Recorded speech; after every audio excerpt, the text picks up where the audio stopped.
All right, good morning, judges. I hope you've been having a great day so far. So we are The Venture.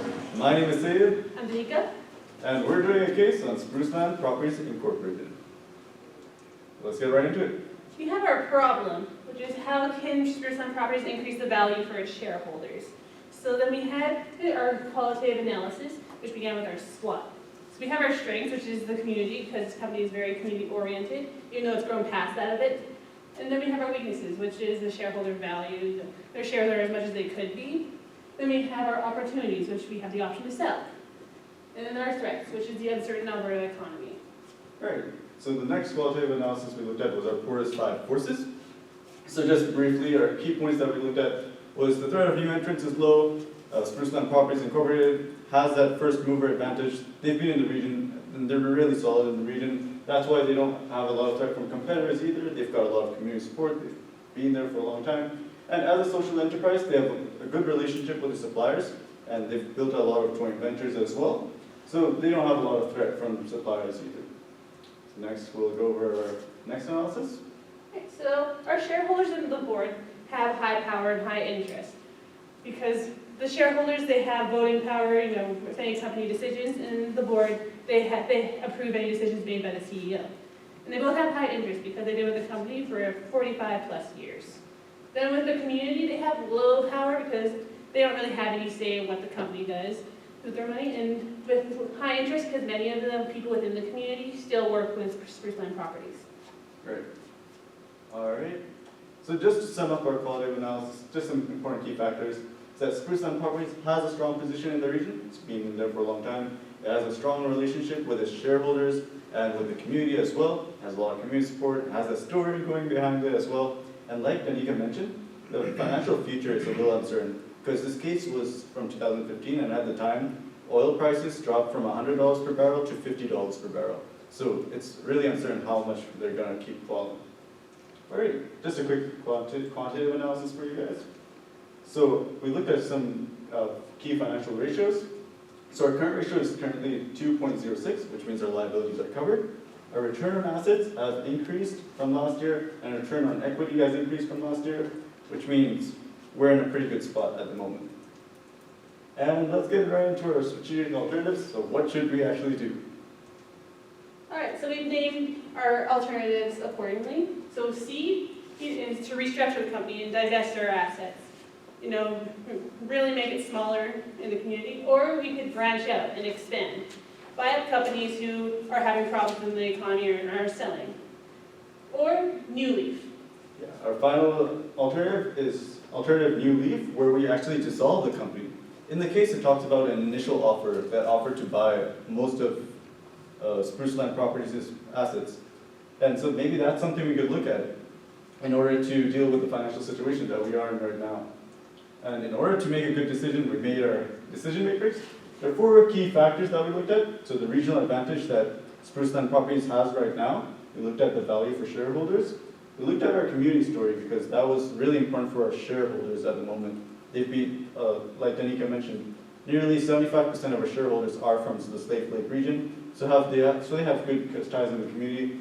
We also took into account the uncertain financial future of Alberta's economy at the time. Like we talked about, oil prices were dropping, so we don't know where it's going to go. Our first alternative was to just sell some assets. And even though that will continue our community story and have that community focus, it's not going to provide the best value for our shareholders. Like we talked about in a problem statement, creating value for our shareholders is really important. Many of these shareholders have been with the company for nearly 45 years. And considering the fact that shares are currently selling below market prices, we really need a way to find a way for them to get that value out. And finally, our second alternative was to branch out a little bit and expand. Even though that will take into account a regional advantage, our financial future of the region is uncertain. So we don't want to be cutting into our cash reserves. This company was conservatively positioned, so they did have some cash in the bank, but we don't know what's going to happen in the region. And so that leaves us with our third alternative. Our alternative is New Leaf, which is to dissolve the company and take the offer from our initial offer.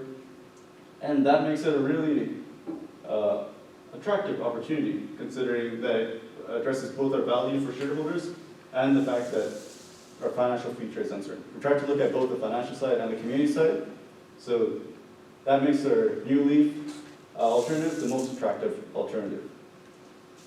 And so with our recommendation, All right, so with the recommendation, we've decided that the company should turn over a new leaf, as they say, and dissolve the company and accept the initial offer's request to buy our assets.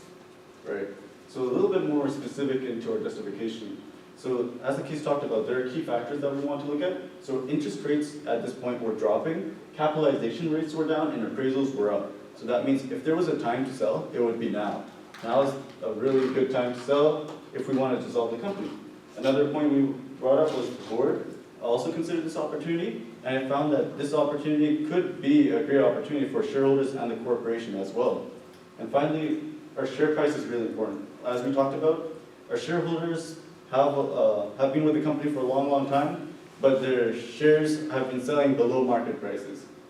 And many of the original shareholders are actually estate planning right now. So if we want to get them their value out that they've put in over these past 45 years, they need to get that value out as well. All right, quick implementation. All right, so these are just a couple steps of our marketing plan. First step would just be invest back into the community. If they want to spend this money and they don't have the company, it's not an end to the company, it's like a new beginning. And then step 2, to engage the stakeholders in the community. And step 3, talk to the stakeholders early on and let them know our financial situation so they can remain confident in our decision. A little bit more specific. So a key part of this alternative is marketing this to shareholders. So shareholders have been with this community or with this company for a long, long time. They've really invested in it. The community has been really invested in it. So we have to talk about how this is starting a new chapter for the company. This is turning over a new leaf. That the value that shareholders have been putting in over these past 45 years, they're actually getting that value back.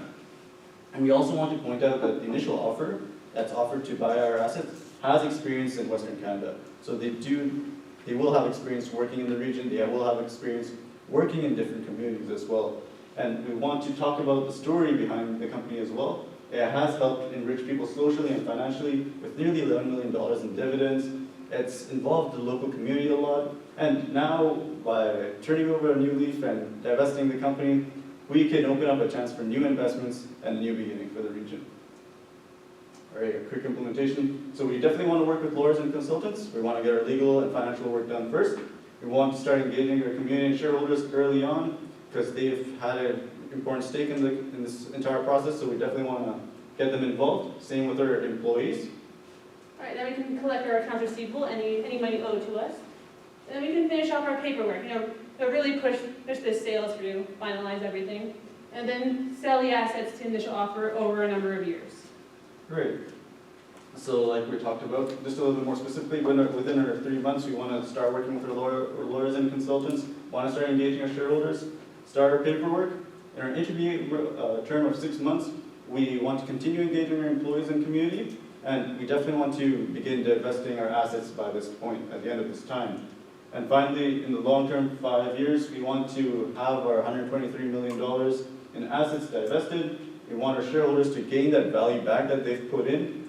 And talking about that a little more, we also considered looking at other offers as well. Our initial offer is the one that was talked about in the case. However, we can look at other ones as well. And finally, stakeholders can potentially reinvest back into the community, start that new chapter in the region's story, and turn over a new leaf. Thank you very much. Are there any questions? We'll take some answers. Oh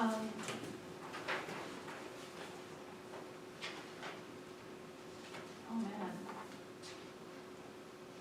I have something. You answered a lot of my questions. Yeah. Was you presented?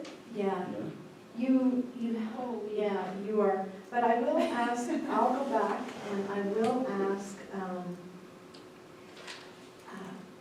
so why do you think these ratios are good?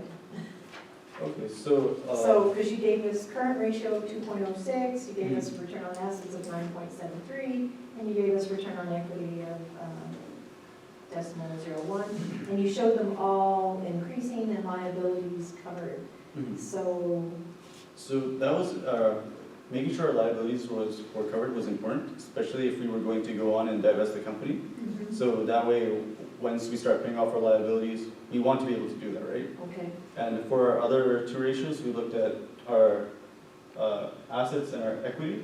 So we want to make sure our assets are making the profit that they were supposed to be making. okay. And we want to make sure the money that the stakeholders, shareholders put in was actually making money too. So we realized that that was improving year over year. Which then brings me to the other one where you say interest rates are dropping, the justification for the new leaf. Interest rates are dropping, capitalization rates are down, and appraisals are up, and you said, this means we better sell. Well, it opens up an opportunity. What to about sell. these makes me want to sell? That's what I'm asking. So appraisal rates are up, right? So it makes the properties that we have, like the value, will be judged higher. So you do think they'll be judged higher, right? Right. Okay, all right, okay, that's fair. But why is the interest rates dropping a good reason to sell? Well, that was one of the things the case mentioned. So we thought it was an important part to consider. But we were mostly looking at the fact that the value of the properties would be higher at this time, and that would make it a really good idea too. Oh, because the rate of borrowing is low, and people, like, why would interest rates dropping matter? Right, it was a point that we put in, but our main idea is that our value of our properties would be judged higher, so that's why Okay. we talked about it. Okay. What's really quite clear to me is, are you recommending that they sell all the properties, the real estate properties, and then take those funds and reinvest in new projects, or are you saying divest the whole company? Divest them. We're saying that if they want to reinvest in other opportunities, it's an option for them. You're giving For the shareholders shareholders. that But you're choice. giving people, individuals, right? Yeah, Yeah. okay, because that wasn't quite clear. Okay. Yeah. How are you gonna engage the shareholders? Because you used that more than once, you said we're gonna engage the shareholders, we're gonna engage the shareholders. How are you Right. gonna engage them? So with our marketing plan, let's see if we can go back here. Right, so for starters, we want to start with our shareholders, and that's basically telling the story of how this is going to work. So we're turning over a new leaf, we're You're gonna have a them. meeting? Yeah, exactly. Okay, that's what I wanted to know. You're gonna have a meeting and you're gonna talk And we're to getting us. them their value back, so it's really important that we start them, engage them early on. So, This will be the last question. Your question? No, I have comments after, but I I'll have wait. a question. okay. Why 5 years? Why not? If you're gonna divest now. So much can change in 5 years when you have an offer. I don't understand that. Why you getting the time? Yeah. All right, so one thing that we were considering was looking at other bids. So we have an initial offer on our assets right now, but over time, we wanted to make sure that we looked at other bids, other offers as well. We do want to start selling right away. 5 years is down the line, but because like we talked about, it's a good time to start selling. So we do want to start selling right away, but we would be looking at 5 years maybe to divest all of our assets. To make Yeah, other so I- offers as well. Yeah, okay, we'll talk later. Okay, all right. That's good. Very good. No, Thank very you good. for your Thank you. questions. Thank you.